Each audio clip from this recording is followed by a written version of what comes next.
नमस्कार मंडळी, स्वागत आहे तुमचं आपल्या यूट्यूब चॅनेलवरती. मिनल संध्याकाळी क्लासवरून परत येत होती. तिच्या घरापर्यंत सहसा बसेस किंवा शेअर रिक्षा मिळत नसे, त्यामुळे अर्धा पाऊण किलोमीटर रोज चालणं व्हायचं. मोठ्या बसची स्टॉपची वर्दळ संपली की थोडासा भाग असा निर्जन असायचा. मग एक मंदिर होतं.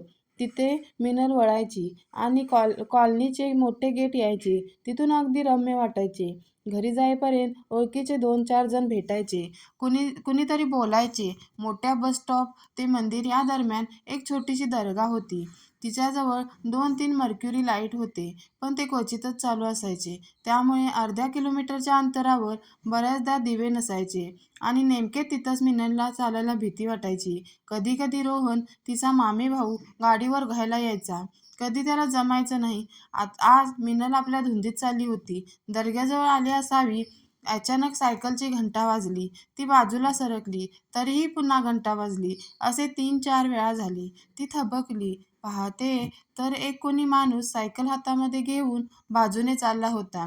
अतिशय किळसवाण्या नजरेने तिच्याकडे पाहत बोलला, "यायचं का डबल शीट?" मिनल खूप भेदरली. "नाही काका, नाही काका, तुम्ही जा ना."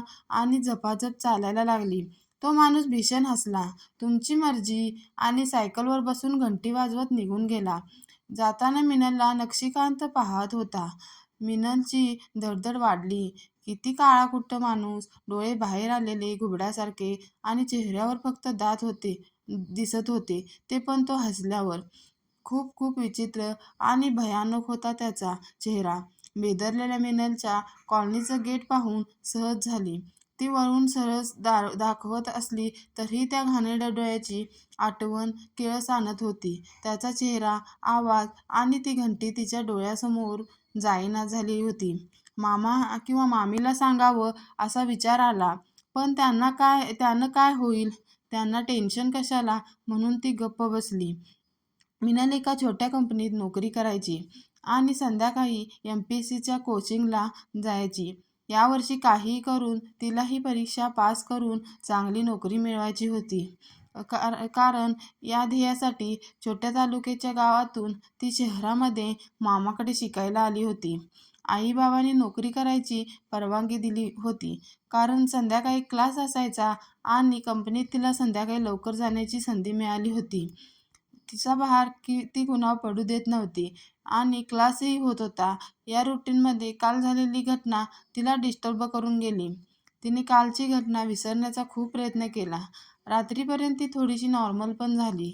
झोपताना प्रयत्नपूर्वक तिने आपले मन गाण्याकडे वळवण्याचा खूप प्रयत्न केला, पण काही केल्या तिच्यामधून ती गोष्ट जात नव्हती.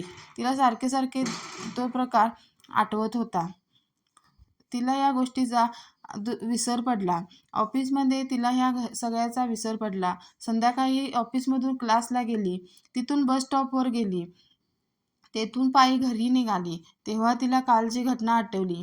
दर्ग्यापर्यंत आली आणि तो मर्क्युरी लाईट व्हायला लागला. नेहमीप्रमाणे कधी प्रकाश, कधी अंधार, निर्जन रस्ता. इतक्यात सायकलची घंटा वाजली आणि ती दचकली. पुन्हा तोच घटनाक्रम. ती अंग वाचवून रस्त्याकडे चालू लागली. अतिशय लगडपणे आणि किळसवाण्या आवाजात तो बोलला, "काय ठरलं का मॅडम? यायचं का डबल शीट?" आणि सायकलच्या दांडीवर हात मारला. मिनलला शिसारी आली आणि त्याचा अवतार बघून, कारण चमकणाऱ्या लाईटच्या उजेडात क्षणार्धात तिला त्याचा चेहरा एखाद्या प्रेतात्म्यासारखा वाटला. पांढरेकुरळे केस, चेहऱ्यावरचा कसलाही व्रण, चुरकुतलेला काळा चेहरा, लाल गडूळ बाहेर आलेले डोळे आणि तुटलेला दात. ती खूप घाबरली. "नाही हो काका, तुम्ही जा प्लीज." तिच्या आवाजात कापरं भरलं. "तुमची मर्जी आहे. उद्या तर येसालच ना," तो बोलला आणि सायकलवर टांग मारत, घंटी वाजवत मिनलला नक्षीकांत न्याहाळत निघून गेला. आता मात्र मिनल पळाल्यागत चालायला लागली. कॉलनीचं गेट आलं आणि तिच्या जीवात जीव आला. घरी आल्या आल्या मामीशीही बोलली नाही. टीव्हीसमोर बसली नाही. एखादं भूत किंवा पिशाच पाहिल्यासारखं तिची अवस्था होती. असं माझ्या बाबतीत का होतंय हा प्रश्न, आता काय करावं हा प्रश्न, मी काय बिघडवलंय कुणाचं? ती रूममध्ये बसून राहिली. मामा आले, वाकून पाहिलं. त्यांना वाटलं थकली असेल. पडून राहिल्यावरही तिची बेचैनी थांबेना. तिने ड्रेस बदलला, घरातले कपडे घातले आणि फ्रेश झाली. देवासमोर येऊन बसली. मामीने देवाला दिवा लावला होता. अगरबत्ती आणि धूपचा सुगंध दरवळत होता. तिला हलकं वाटलं. डोळे मिटले आणि आपोआप तोंडातून रामरक्षा बाहेर पडली. देवासमोर दिव्याकडे पाहत ती म्हणाली. म्हणताना तिला खूप शांत वाटत होतं. मामीही तिला देवघरात पाहून खुश झाल्या. "मीनू, तेवढं झालं की ताट आणि पाणी घे बेटा, स्वयंपाक झालाय," मामी म्हणाल्या. जेवतानाही ती शांतच होती. जुजबी बोलत होती. जेवण झाल्यावर रोहन आणि ती ओट्यावर बाहेर बसले. "रोहन, उद्यापासून मला घ्यायला येत जाणार रे गाडीवर.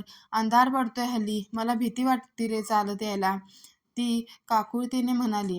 "हं, बघतो उद्यापासून का? बरं ताई, पण त्या बस स्टॉपच्या नको ताई, ऑकवर्ड वाटतं. तू दर्ग्याजवळ ये, मी तिथून तुला पिकअप करीन. तू थांब मी येईपर्यंत, ठीक ना?" "Okay, thank you Rohan." ती हसली आणि तिला खूप रिलॅक्स झाल्यासारखं वाटलं. मित्रांनो, तुम्हाला जर माझी स्टोरी आवडली असेल तर प्लीज